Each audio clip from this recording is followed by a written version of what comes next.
Thank you very much. So I've been waiting for this meeting for 20 years, actually. And it's not that everything's 100% understood or known, but I think we've made a lot of strides. Wish it was done a long time ago. Today we're delighted to be joined by America's top medical and public health professionals as we announce historic steps to confront the crisis of autism. Horrible, horrible crisis. I want to thank the man who brought this issue to the forefront of American politics along with me. And we actually met in my office, is it like 20 years ago, Bobby? It's probably 20 years ago in New York. I was a developer, as you probably heard, and I always had very strong feelings about autism and how it happened and where it came from. And he and I don't know, the word got out, and I wouldn't say that people were very understanding of where we were, but it's turning out that we understood a lot more than a lot of people who studied it, we think. And I say we think because I don't think they were really letting the public know what they knew. Thanks as well to the director of the National Institute of Health, Dr. Jay Bhattacharya, FDA Commissioner, Dr. Marty McCary. These are great people. Administrator of the Centers for Medicine and Medicaid Services, Dr. Mehmet Oz, and Acting Assistant Secretary of HHS, Dr. Dorothy Fink. So thank you all. Thank you, Dorothy, very much. The meteoric rise in autism is among the most alarming public health developments in history. There's never been anything like this. Just a few decades ago, 1 in 10,000 children had autism. So that's not a long time. And I've always heard, you know, they say a few, but I think it's a lot less time than that. It used to be 1 in 20,000, then 1 in 10,000. And I would say that's probably 18 years ago. And now it's 1 in 31, but in some areas it's much worse than that, if you can believe it, 1 in 31. And I gave numbers yesterday. For boys, it's 1 in 12. I was told that's in California where they have for some reason, a more severe problem. But whether it's 1 in 12 or 1 in 31, can you imagine? That's down from 1 in 20,000, then 1 in 10,000. And now we're at the level of 1 in 12 in some cases for boys. 1 in 31 overall. So since 2000, autism rates have surged by much more than 400%. Instead of attacking those who ask questions, everyone should be grateful for those who are trying to get the answers to this complex situation. And the first day all of these great doctors behind me were there, I told them this is what we have to find out. Because when you go from 20,000 to 10,000 and then you go to 12, you know there's something artificial. They're taking something. And by the way, I think I can say that there are certain groups of people that don't take vaccines and don't take any pills that have no autism. That have no autism. Does that tell you something? That's currently, is that a correct statement, by the way? There are some studies that suggest that, yeah, with the Amish, for example. The Amish, yeah, virtually. I heard none. See, Bobby wants to be very careful with what he says, and he should, but I'm not so careful with what I say. But you have certain groups. The Amish, as an example, they have essentially no autism. First, effective immediately, the FDA will be notifying physicians that the use of well, let's see how we say that. Acetaminophen. Is that okay? Which is basically commonly known as Tylenol, during pregnancy can be associated with a very increased risk of autism. So taking Tylenol is not good. All right, I'll say it. It's not good. For this reason, they are strongly recommending that women limit Tylenol use during pregnancy unless medically necessary. That's, for instance, in cases of extremely high fever, that you feel you can't tough it out, you can't do it. I guess there's that. It's a small number of cases, I think. But if you can't tough it out, if you can't do it, that's what you're going to have to do. You'll take a Tylenol, but it'll be very sparingly. It can be something that's very dangerous to the woman's health. In other words, a fever that's very, very dangerous, and ideally a doctor's decision, because I think you shouldn't take it. And you shouldn't take it during the entire pregnancy. They may tell you that toward the end of the pregnancy, you shouldn't take it during the entire. And you shouldn't give the child a Tylenol every time he's born and he goes and has a shot. You shouldn't give a Tylenol to that child. All pregnant women should talk to their doctors for more information about limiting the use of this medication while pregnant. So ideally, you don't take it at all. But if you can't tough it out, or if there's a problem, you're going to end up doing it. The other thing that I can tell you that I'll say that they will maybe say at a little bit later date, but I think when you go for the shot, you do it over a 5-time period. Take it over 5 times or 4 times, but you take it in smaller doses and you spread it out over a period of years.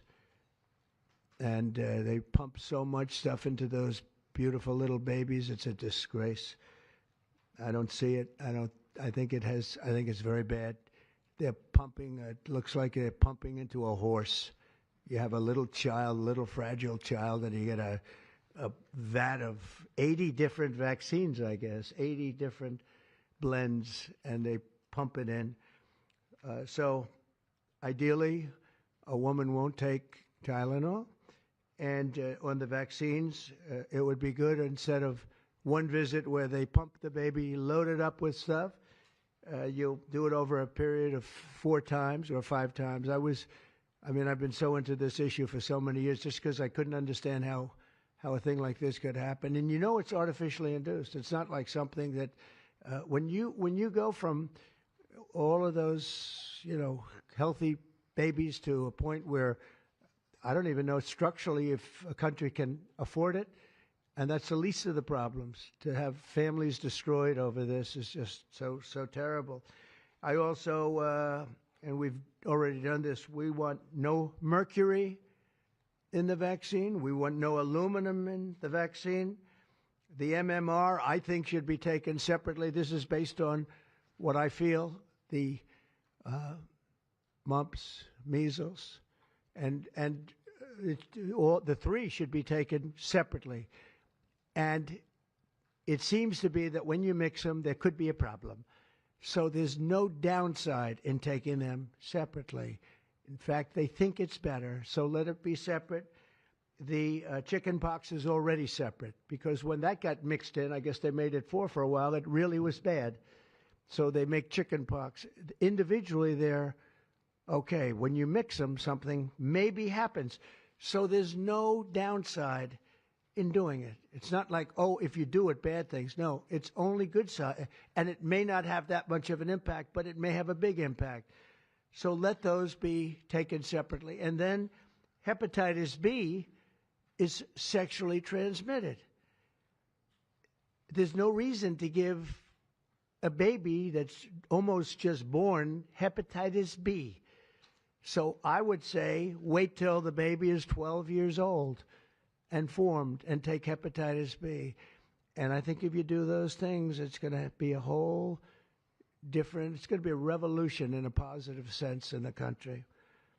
The FDA will be updating the label of an existing drug to reflect potential benefits in reducing some autism symptoms. This gives hope to the many parents with autistic children that it may be possible to improve their lives. That's one of the things that I'm very, very happy about. I mean, this was mostly going to be on how not to have the child affected, but we've learned some pretty good things about certain elements of genius that can be given to a baby, and the baby can get better, and in some cases maybe substantially better. Not going to be easy, but be a lot easier if it didn't happen in the first place, as these great parents fully understand, right? They fully understand. I feel so terribly for. I have so many friends with autistic children. It's a tough situation. Finally, to help reach the ultimate goal of ending the autism fever, the NIH will be announcing 13 major grant awards from the Autism Data Science Initiatives. And to be honest with you, to me, that's the least important. It's not even a money thing at this point. There's so much money, but they have to do, and they have to move quickly. When the alternative is that nothing bad can happen, let's do it now. I was just saying to Bobby and the group, let's do it now. Nothing bad can happen. It can only good happen. But with Tylenol, don't take it. Don't take it. And if you can't live, if your fever is so bad, you have to take one because there's no alternative to that. Sadly, first question, what can you take instead? It's actually, there's not an alternative to that. And as you know, other of the medicines are absolutely proven bad. I mean, they've been proven bad with the aspirins and the Advils and others, right? And they've been proven bad. So I'd like to ask Bobby to get up to the podium and say a few words, and then Dr. Bhattacharya and Dr. McCary, Dr. Oz, Dr. Fink, followed by two incredible mothers that have experienced firsthand what this country is going through, what parts of the world are going through. And I will say there are parts of the world that don't take Tylenol. I mean, there's a rumor, and I don't know if it's so or not, that Cuba, they don't have Tylenol because they don't have the money for Tylenol, and they have virtually no autism, okay? Tell me about that one. And there are other parts of the world where they don't have Tylenol, where they don't have autism. That tells you a lot. And I want to say it right now. And, you know, the way I look at it, don't take it. Don't take it. There's no downside in not taking it. So I'd like to ask Bobby to come up and say a few words. I hope I didn't ruin his day, but that's the way I feel. I've been very strong on the subject for a long time. You know, life is common sense, too. And there's a lot of common sense in this, and I wish things like this were brought up. And this group has worked so hard on it, but I'd like to be a little bit more, a little speedier in the process of a recommendation, because there's no harm in going quicker. There's absolutely no harm. At worst, there's no harm. Thank you very much. Bobby, please. Thank you, Mr. President. To meet the President's challenge, I ordered HHS to launch an unprecedented all-agency effort to identify all causes of autism, including toxic and pharmaceutical exposures. At President Trump's urging, NIH, FDA, CDC, and CMS are turning over every stone to identify the etiology of the autism epidemic and how patients and parents can prevent and reverse this alarming trend. We have broken down the traditional silos that have long separated these agencies, and we have fast-tracked research and guidance. Historically, NIH has focused almost solely on politically safe and entirely fruitless research about the genetic drivers of autism. And that would be like studying the genetic drivers of lung cancer without looking at cigarettes. And that's what NIH has been doing for 20 years. As a result, we don't have an answer to this critical question, despite the cataclysmic impact of the epidemic on our nation's children. We are now replacing the institutional culture of politicized science and corruption with evidence-based medicine. NIH research teams are currently testing multiple hypotheses with no area off limits. We promise transparency as we uncover the potential causes and treatments, and we will notify the public regularly of our progress. Today, we are announcing two important findings from our autism work that are vital for parents to know as they make these decisions. First, HHS will act on acetaminophen. The FDA is responding to clinical and laboratory studies that suggest a potential association between acetaminophen use during pregnancy and adverse neurodevelopmental outcomes, including later diagnosis for ADHD and autism. Scientists have proposed biological mechanisms linking prenatal acetaminophen exposure to altered brain development. We have also evaluated the contrary studies that show no association. Today, the FDA will issue a physician's notice about the risk of acetaminophen during pregnancy and begin the process to initiate a safety label change. HHS will launch a nationwide public service campaign to inform families and protect public health. FDA also recognized that acetaminophen is often the only tool for fevers and pain in pregnancy, as other alternatives have well-documented adverse effects. HHS wants, therefore, to encourage clinicians to exercise their best judgment in the use of acetaminophen for fevers and pain in pregnancy by prescribing the lowest effective dose for the shortest necessary duration and only when treatment is required. Furthermore, thanks to the politicization of science, the safety of acetaminophen against the risk of neurodevelopmental disorders in young children has never been validated. Prudent medicine, therefore, suggests caution in acetaminophen use by young children, especially since strong evidence also has associated it with liver toxicity. Some studies have also found the use of acetaminophen in children can potentially prolong viral illnesses. FDA will drive new research to safeguard mothers, children, and families. In addition to a possible acetaminophen connection to autism for pregnant women, infants, and toddlers, our research has revealed that folate deficiency in a child's brain can lead to autism. We have also identified an exciting therapy that may benefit large numbers of children who suffer from autism. Peer-reviewed literature has documented that up to 60% of folate-deficient children with ASD can have improved verbal communications if given leucovorin. I have instructed NIH, FDA, and CMS to help doctors treat children appropriately. Jay will help tell that story, which started with sound science, the kind that restores faith in government. This announcement also represents a historic collaboration between NIH, FDA, CDC, and CMS. We expect this to be the first of many announcements over the coming years that deliver actionable information to parents on underlying cause of autism and the potential paths for prevention and reversal. Finally, autism is a complex disorder with multifactorial etiology. We are continuing to investigate a multiplicity of potential causes with no areas of taboo. One area that we are closely examining, as the President mentioned, is vaccines. Some 40 to 70% of the people in the autism community, that we will be uncompromising and relentless in our search for answers. We will perform the studies that should have been performed 25 years ago. Whatever the answer is, we will tell you what we find. We are researching this issue to all three agencies. Jay will discuss one of our research initiatives at NIH. This model of unleashing unbiased, depoliticized, gold standard scientific research and academic freedom to deliver actionable information to prevent and reverse disease will be a model for the framework to deliver similar results for many other chronic conditions that plague Americans. Jay?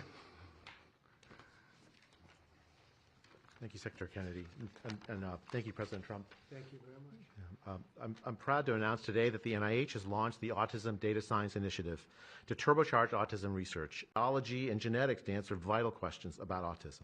Science like this, conducted in partnership with families and physicians, is the best way to arrest and reverse the autism epidemic. Autism spectrum disorder encompasses a very wide range of symptoms, ranging from mild difficulties with social interactions to profoundly autistic children who experience severe disabilities in speech and behavior. Given this wide range of symptoms across the spectrum, it seems certain that there will be a wide range of biological contributors to explaining the cause. The great thing about the new NIH initiative on autism is that scientists will use rigorous advanced methods in causal inference, machine learning, organoids, and other fresh approaches to the problem. The sharp rise in the prevalence of autism deserves an urgent response by the scientific community. As Bobby said, the NIH has invested a lot of money to study autism over the years, but the research has not produced the answers that families and parents of autistic children deserve, and autistic children themselves deserve. For too long, it's been taboo to ask some questions for fear the scientific work might reveal a politically incorrect answer. Because of this restricted focus in scientific investigations, the answers for families have been similarly restricted, often pointing families to behavioral therapies that don't work for every kid or suggest non-modifiable genetic factors as the cause. But genetics alone can't explain such a sharp rise in autism prevalence over just a few decades, as the President said.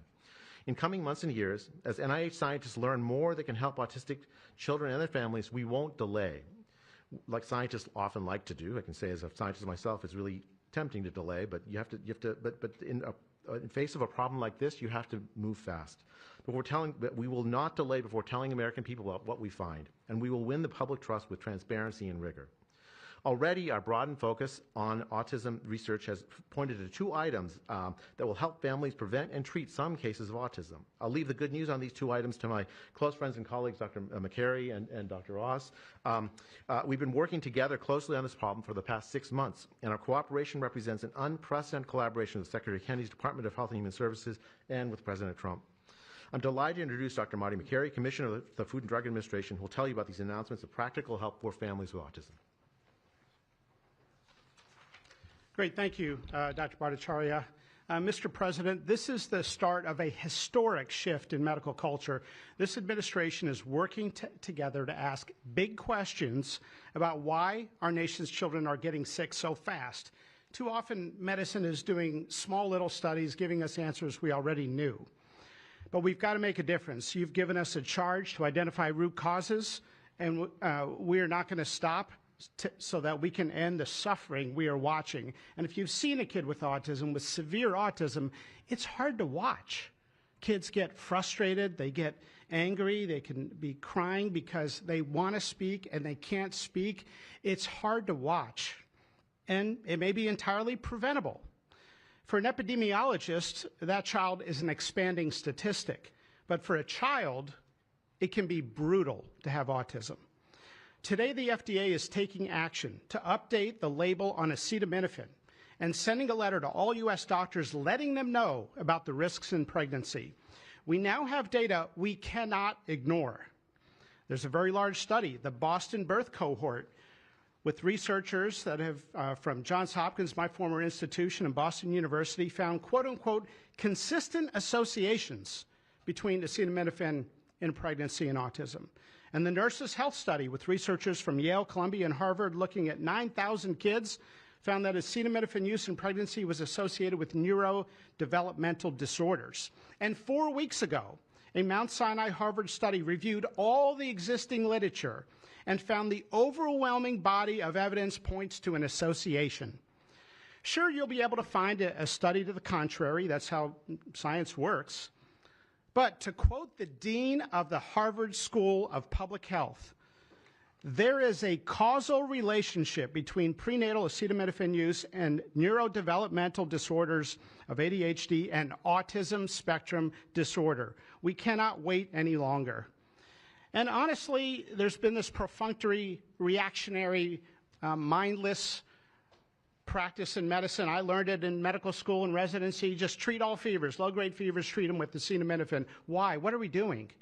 A study out of Hopkins actually showed that treating a fever can prolong the duration of illness in a young kid. Maybe that's because a fever is a body's natural way of ridding an infection. When my wife was pregnant and delivered our son a few months ago, they pushed her to take acetaminophen for a low-grade fever. She said no, and then they looked to me and I said, absolutely no. I'm also here to announce good news. Today, the FDA is filing a Federal Register notice to change the label on an exciting treatment called prescription leucovorin so that it can be available to children with autism. You know, autism may also be due to an autoimmune reaction to a folate receptor on the brain, not allowing that important vitamin to get into the brain cells. It's a fairly established, mature pathway. Again, we have a duty to let doctors and the public know. We are going to change the label to make it available. Hundreds of thousands of kids, in my opinion, will benefit. One study found that with kids with autism and chronic folate deficiency, 2/3 of kids with autism symptoms had improvement, and some marked improvement. Mr. President, you told us to do what's medically right, to go bold, and not worry about the corporations and the lobbyists. So that's what we're here doing today. Thank you, Mr. President. Good, thank you. Thanks, Marty. I think you all appreciate the passion in the President's voice. We've been hearing that since the inauguration. In fact, even before the inauguration, the President was upset about what he spoke to today. And so together with Secretary Kennedy, who's made it his life's work to address some of these challenges with autism, they challenged us. In fact, they were harsher than that. They wanted no silos to break down what the NIH would do, what the FDA would do, what CMS would do. They insisted that the physician leaders bust through the clutter because their agencies had the power if we didn't do what every other prior administration had done, which is to let people function within their siloed environments. Because of that, in historic fashion and a very accelerated manner, we have a response today to the autism crisis. It is the first of several chapters, but this is breaking news. You've heard some of it. The response to the autism crisis is going to continue to come to you under Secretary Kennedy's leadership, and the President wouldn't have it any other way, as you've heard. The FDA, based on NIH research, is approving prescription leucovorin for treatment of autistic children. Now, if you're following the script, there should be two questions that you have, two questions that should come to your mind. The first is, how will patients and parents get access to the treatment? I'll tell you how. Over half of American children are covered by Medicaid and CHIP, government health insurance, over half. And therefore, because they're covered in Medicaid and CHIP, upon this label change by Marty, state Medicaid programs in partnership with CMS will cover prescription leucovorin around the country. It's yours, but you have to go to a doctor to get a prescription because they know your child, they know you, and they know the medication. States will also have tools to monitor its use and ensure appropriate utilization. That's important for a bunch of reasons because we want the right kids getting the right prescription medications. We believe private insurance companies will rapidly follow our lead if they have not already done so. And again, to make sure that this is safe and effective treatment, you need a physician to prescribe the medication because it's on prescription. Second big question, how are we going to collect clinical data to answer the big questions that the President's asking and the Secretary insists that we offer? CMS is also issuing guidance to convene states and existing research networks to support NIH and FDA in their research efforts of prescription leucovorin, while also maintaining the privacy of all patients, all health information of our beneficiaries. Collecting real-world data, which is what many of you have been asking us to do in the community, is fast, it is life-saving, and we'll get answers based on what happens over the next few months with this approach. The aggressive approach, and it is aggressive, demanded by the President and by the Secretary, have already identified risk factors and opened the door for the first FDA-recognized treatment pathway for autism. It is the first of its kind, and it wouldn't have happened without the leadership of the President and the Secretary. The five-fold increased prevalence of autism over the past 25 years demands a rapid response. The average clinician, researcher, we spoke to many, thought it would take 5 years to get this data. Parents are unwilling to wait 5 years. The President is unwilling to wait 5 years for these results. So the President and the Secretary are acting today with this tri-agency move. The administration's bold actions investing in groundbreaking research follow the science, they restore trust, which has been lacking, and they will change the trajectory for millions of American families. Mr. President, God bless you for being brave. So let me introduce Dr. Fink, who's acting administrator, and after Dr. Fink, we've got some wonderful women, Jackie and Amanda. I know it's going to be tough, but if you can make some comments about this historic day. God bless you.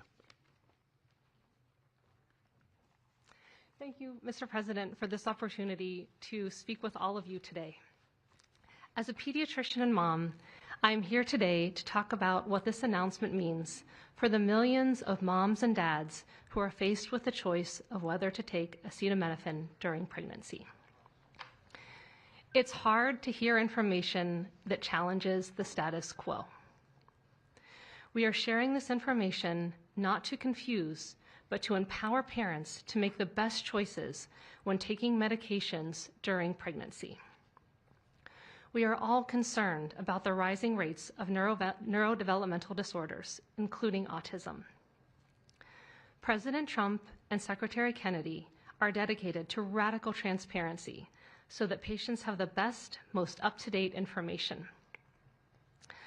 We are also sharing this information with our nation's doctors, and we encourage you, as always, to consult with your doctor to make the best decision for you.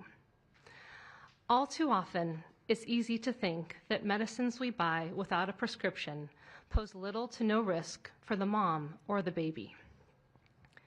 As you heard today, pregnant women who need high fever or pain reduction during pregnancy should take the lowest effective dose of acetaminophen for the shortest possible duration.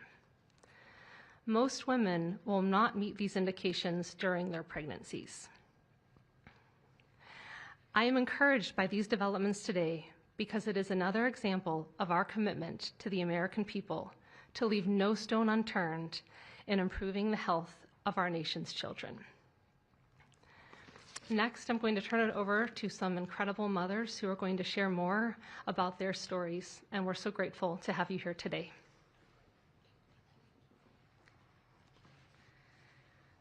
Thank you. Thank you, Mr. President and team, for all your work. This is an historic day, and I'm thankful to be here. I have a son who's 5 who is profoundly autistic, and you've probably heard if you've met one autistic child, you've met one autistic child. It's a spectrum, which I don't think the spectrum is helpful, but that's another conversation. He is an amazing little boy, a blessing from God. He's marvelous. He can count to 1,000. He knows all of his letters and the sounds they make and a word for each one. But he also has a lot of obstacles. He is nonverbal. He can say those numbers and letters, but there's no communication. Unless you've lived with profound autism, you have no idea. You have no idea. He, like you said, he will get frustrated because he can't speak. It's not even that he can't speak. Sometimes he just doesn't understand what I'm saying. He understands the word no, but he doesn't understand the why behind the no. And that's a huge part of discipline. That's the discipline. So it's very hard to discipline a child with autism, so you have these behaviors. And it's a very hopeless feeling. It's very isolating being a parent with a profound autistic child. Even just taking them over to your friend's house is something we just don't do because, again, they're going to be met with no, no, no, and no understanding of why. And then there's a meltdown. And then you're in a situation where you're just helpless and you're just trying to protect your kid. So it's just better not to do it. You learn your limits, and it's been really hard. This is amazing that we're here today. And no one has been able to point to anything to say this is what caused it. And you can't point to that and say it didn't cause it. I have no idea. I am completely open, not blaming anything, but I'm open to the discussion and the fact that there's work being done to find answers. I'm very grateful.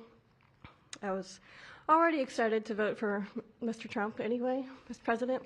But when we got word of RFK doing his work, I was ecstatic. I could not wait for this work to be done, that somebody would try to find us some answers. I'm just very grateful. I pray for my son every day and hope that he can get the help that he needs. And just thank you. Thank you. Thank you very much. Thank you, John. You take care of yourself. Thank you.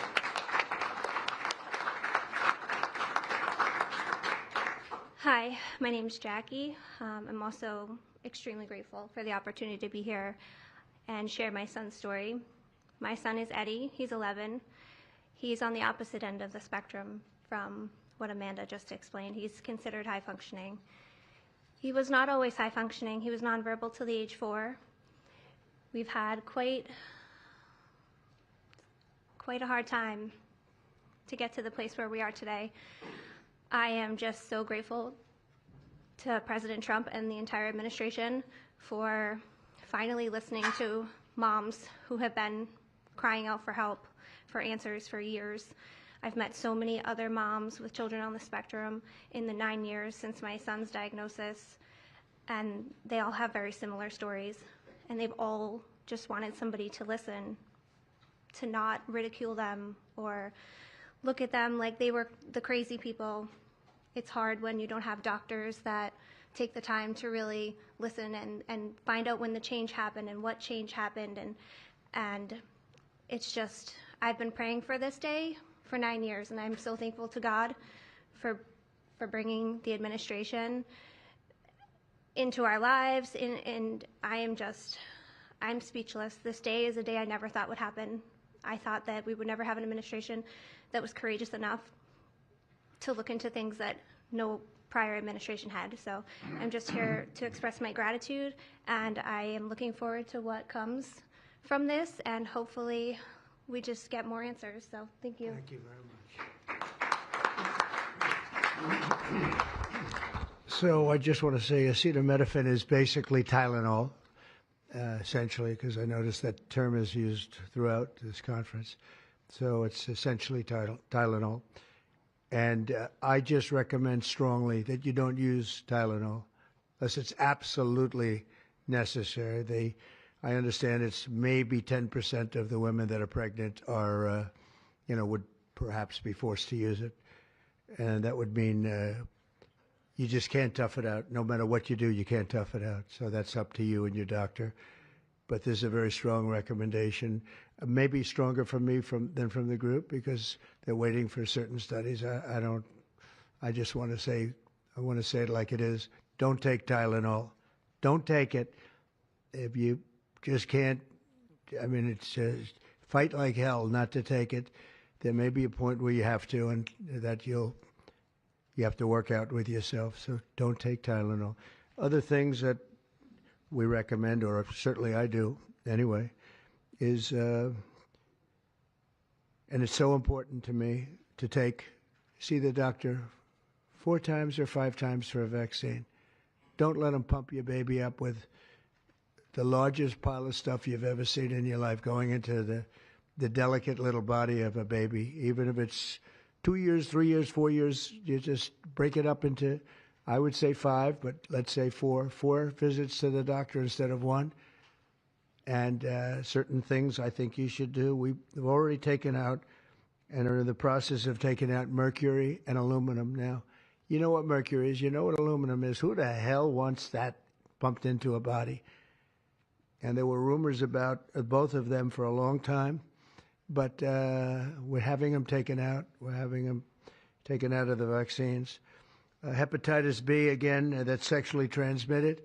And we think you should wait. I think you should wait till 12. I'm making these statements from me. I'm not making them from these doctors, because when they talk about, different results, different studies, I talk about a lot of common sense. And they have that too.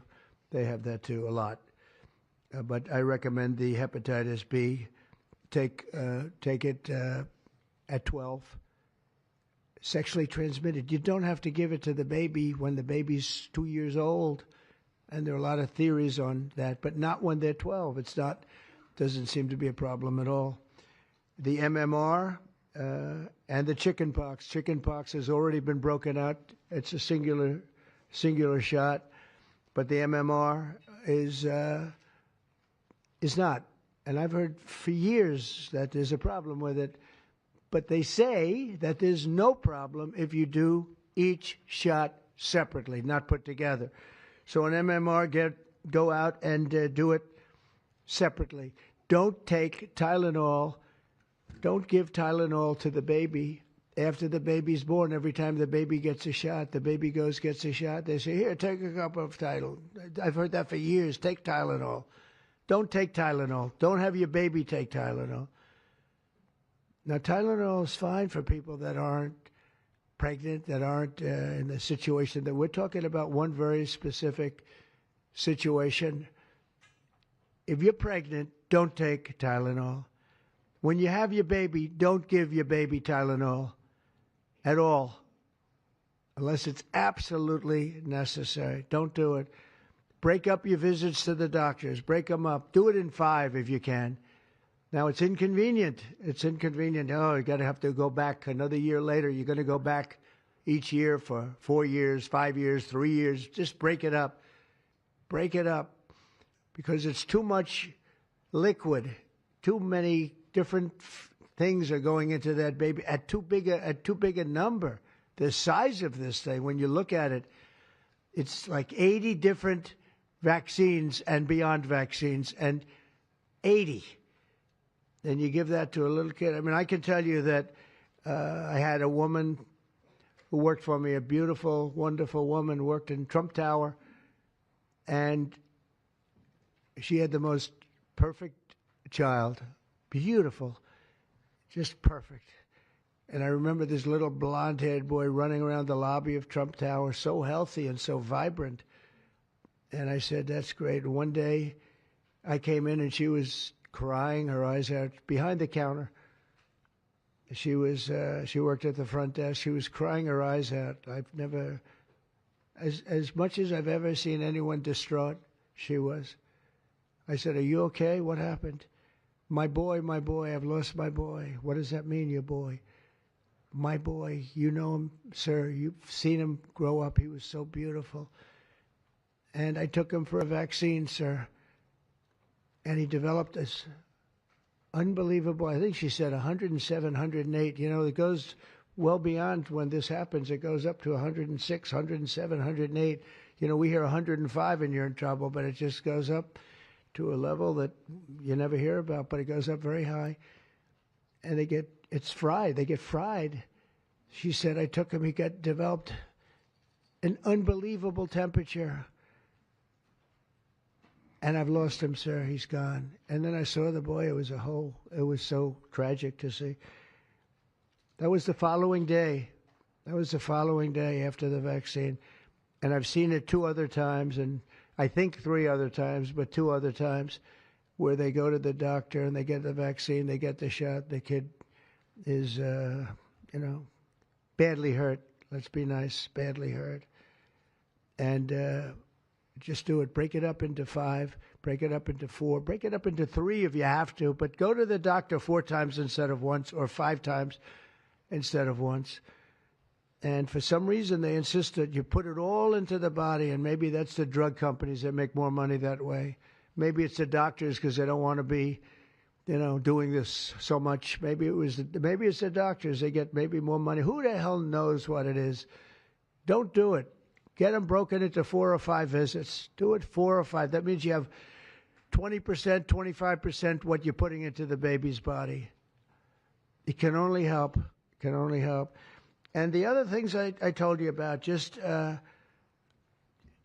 word tough it out. It's easy for me to say tough it out, but sometimes in life, with a lot of other things, you have to tough it out also. Don't take Tylenol. Don't give Tylenol to the baby. When the baby's born, they throw it at you. Here, give him a couple of Tylenol. They give him a shot. They give him a vaccine. And every time they give him a vaccine, they're throwing Tylenol. And some of these babies, they're long born, and all of a sudden they're gone. And it doesn't hurt not to do it. It doesn't hurt. There's no downside. There's no downside at all. And break up MMR. Break it up. It's practically a known fact that if you break it up, you're not going to have a problem. But for years, we've been hearing how bad MMR is as a combination. And I'm very happy that you broke out chickenpox, because that was really a problem.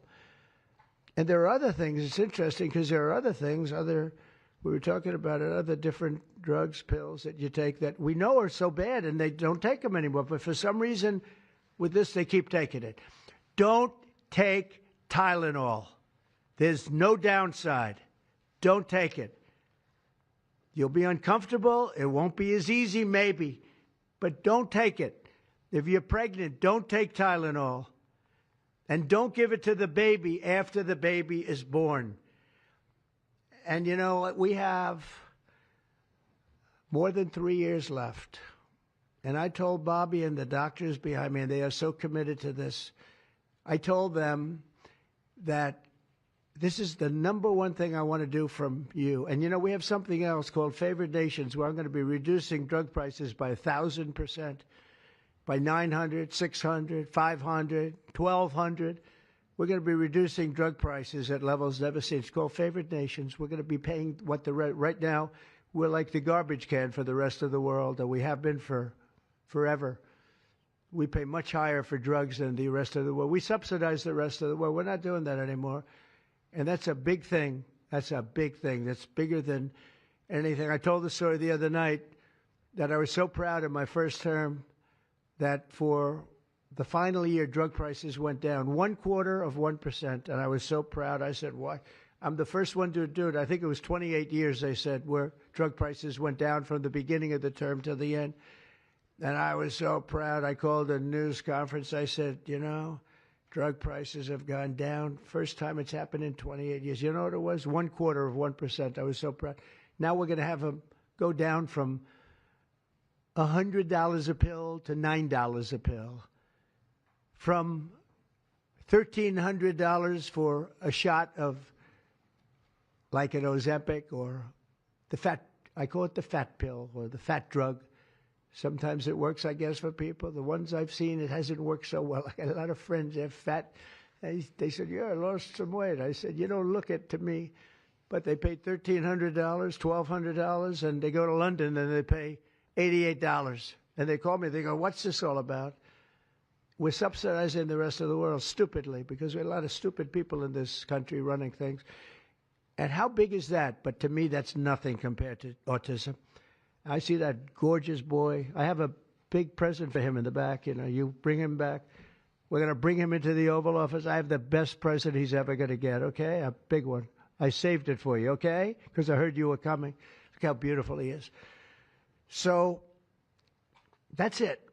There's nothing much to say. Don't take Tylenol if you're pregnant, and don't give Tylenol to your child when he's born or she's born. Don't give it. Just don't give it. And we're going to have, I think, really, if you do all the things that I say, break it up. Just break it up. Break up the shots with the doctor. MMRs, as I told you, separate. Chickenpox already separate. You do these things. I'm telling you, I want to, when I leave office, I don't want to have, it's going to be the kind of number that we're hearing where it's 1 in 32 or 1 in 10, because I've heard 1 in 10 also. And in California, it's really bad. I want it to be, let's get it back to maybe 1 in 10,000 or 1 in 20,000 or maybe none in 20,000. And the only way you're going to do that, because this is artificially induced. This is induced by something. You don't go from 1 in 20,000 to 1 in 10,000, then to 1 in 10. That means you're taking something and something's wrong.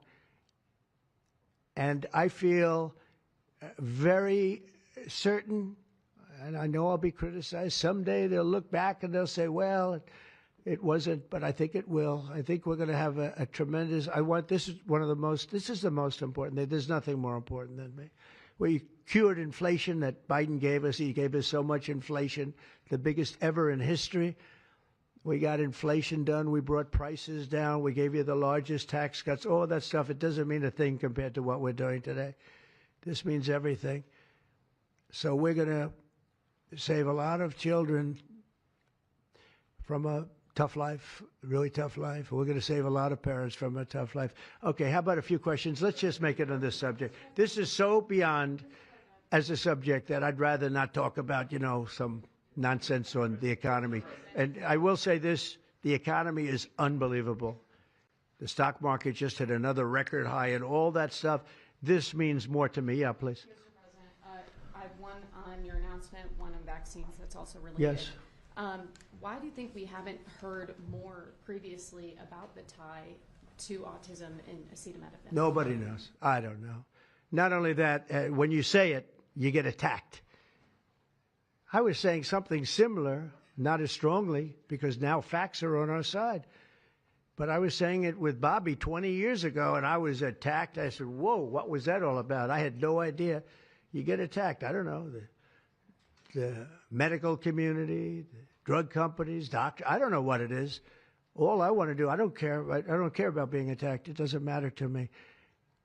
I believe that the numbers at the end of our term or shortly thereafter could be really phenomenal. I want it to go up just like it came down to this horrible level. 1 in 10, 1 in 12. I was told 1 in 10. I was told 1 in 12. Today I heard 1 in 31 if you add the girls and the boys together. It's crazy. And it was 1 in 10,000 and 1 in 20,000. It's not even sustainable for a country. You want to know the truth. And there are other places that don't have it. And they have things in common. And that's called medical research. Yeah, please. Mr. President, I'm curious as you look at the trend lines, Yeah. how much of this is the causation of acetaminophen and how much is sort of better diagnosis, doctors, researchers having a better understanding of what is on the autism spectrum? Do you want to do that? Sure, go ahead. That's one of the canards that has been promoted by the industry for many years, that it's changed diagnostic criteria, better recognition. But there's been study after study done of that completely debunks that. One of them by the Mind Institute at UC Davis, University of California. But also it's just common sense, because you're only seeing this in people who are under 50 years of age. If it were better recognition or diagnosis, you'd see it in 70-year-old men. I've never seen this happening in people my age. I've never seen a case of full-blown autism, and that means profound autism. I want to be very careful. Head banging, stimming, toe walking, nonverbal, non-toilet trained. I've never in my life seen a 70-year-old man who looks like that. You're only seeing it in the kids. It's an epidemic. Thank you, Mr. President. I was hoping that you could clear up confusion for moms and dads across America, many of whom voted for you. There's a statement that was put out by the American College of Obstetricians and Gynecologists, and in their statement, they write, acetaminophen remains a safe, trusted option for pain relief during pregnancy, and that's at odds with what you said and with what many of the experts say. How do you clear up this confusion? That's the establishment. They're funded by lots of different groups. And you know what?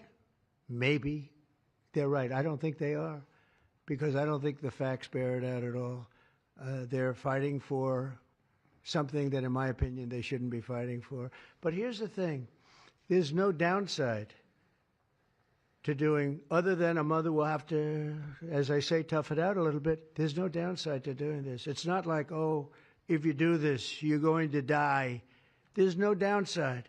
There's no downside to going over a 4-year or a 5-year period or a 3-year period, or even if you space them out for 6 months, you space it out. There's no downside. And that's why I will say the gentleman behind me, they have very strong views, and they feel that we're right, but they'll have more research done over the next 2 months. I said, well, 2 months is a long time. A lot of people could be saved, and there's no downside to doing it. Everything I said, there's no downside to doing it. It can only be good. And I think you're going to see very good results. That's establishment stuff, and we've been reading that about a lot of things for years. And you know what's happened? We've gone from 1 in 20,000 to 1 in 10,000 to 1 in 32 to 1 in 10. Think of it. 1 in 10 or 12 or 1 in 31. Think of it. 1 in 31 people, young kids, get autism? What is it, Jeff? My question is about leucovorin. You mentioned that as part of your plan. That is also a chemotherapy treatment. Have you been in touch with the drug companies to increase production about that? And I'm going to throw in my follow-up at the same time. Dr. Oz mentioned that this will be available with CHIP, children who are on CHIP. But the big beautiful bill reduced funding for CHIP and Medicaid by $1 trillion over the next 10 years. Are you concerned that that will impact your ability to get this drug out? I'll explain it to you in a second, but please go ahead. Thank you. Leucovorin is not a chemotherapy, but it is a vitamin given with chemotherapy sometimes. And the idea here is that the folic acid receptor in the brain is blocked by some antibody response. It might be 20, 40, 50% of kids with autism. And leucovorin will bypass that blocked receptor. And that's why so many doctors are probably seeing so much clinical improvement on kids with leucovorin. So are you going to increase production? Yeah, we've been in touch with the companies, and they are prepared to ramp up production. And we actually talked to them about a month ago. And on your second part of your nasty question, the number is that the great big beautiful bill, which is the greatest, I think the one of the best things ever passed in the history with the tax cuts and regulation cuts and all of the things it does. No tax on tips, no tax on Social Security, no tax on overtime. All of it does. It also gives $200 million, as just explained by Dr. Oz. And I'd like you to explain that to exactly what you're saying. The Big Beautiful Bill actually increases Medicaid spending projected over the next 10 years by $200 billion. There's also a $50 billion Rural Health Transformation Fund, which will allow a lot of these programs to get in the rural parts of the country that the President and Congress are handing to governors to start distributing. Those grants have already gone out. The money will be allocated by the end of this calendar year. And I want to point out that the ability of NIH to do research that feeds and hands the ball to the FDA, which then can change labeling to allow Medicaid programs in states to fund this program, will ensure that the things that President Trump and Secretary Kennedy desire are financially affordable for the families around America. You mentioned CHIP, sir. That's why I asked that question. You mentioned that CHIP would fund this for children. Well, most of the kids are on Medicaid, probably 43% on Medicaid, another 8-10% on CHIP, and all the programs in general are being evaluated. Most of what the One Big Beautiful Bill was seeking to do was to remove fraud, waste, and abuse. But the programs themselves should stay financially intact for the people for whom they were designed, and in this case, for children.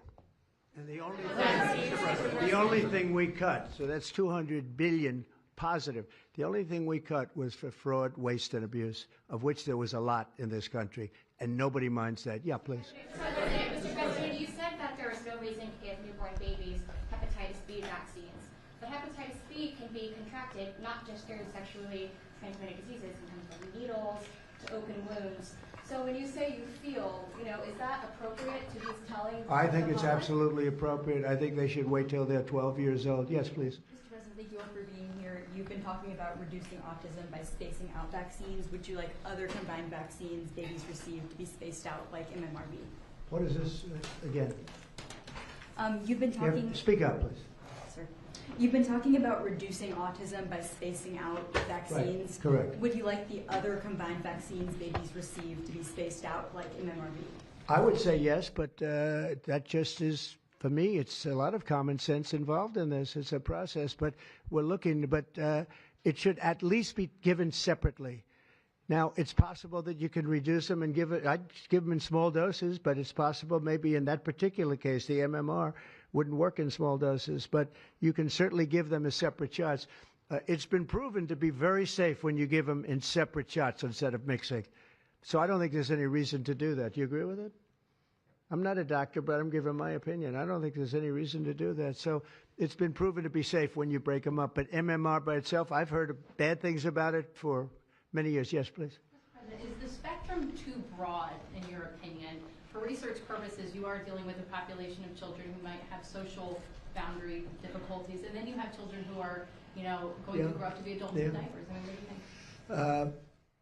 We don't know how broad the spectrum is. We don't know exactly where it starts and where it ends, but we do know what we're going through. We're going through some very serious trouble, and we know autism. I mean, it could be bigger, it could be small, a little bit smaller, but the number is unacceptable. And the number, the way it's come down, because the spectrums remain the same, the number, the way it's come down is just unacceptable, meaning come down to that level of 1 in 10, 1 in 12, 1 in 31. Mr. President, medical professionals. Go ahead in the back. Mr. President, this question is more directed towards Secretary Kennedy. It was talked about that we're just kind of finding out about the fact that babies are affected this way.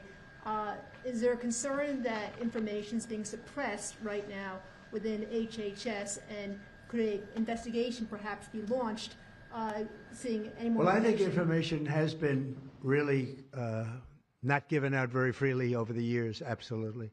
And I think that's by drug companies and maybe doctors, but I certainly think that over the years.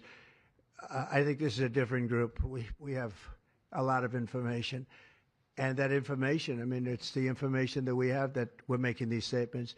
And I'm making them out front, and I'm making them loud, and I'm making them strongly not to take Tylenol, not to take it. Just don't take it unless it's absolutely necessary, and there's not too many cases where that will be the case.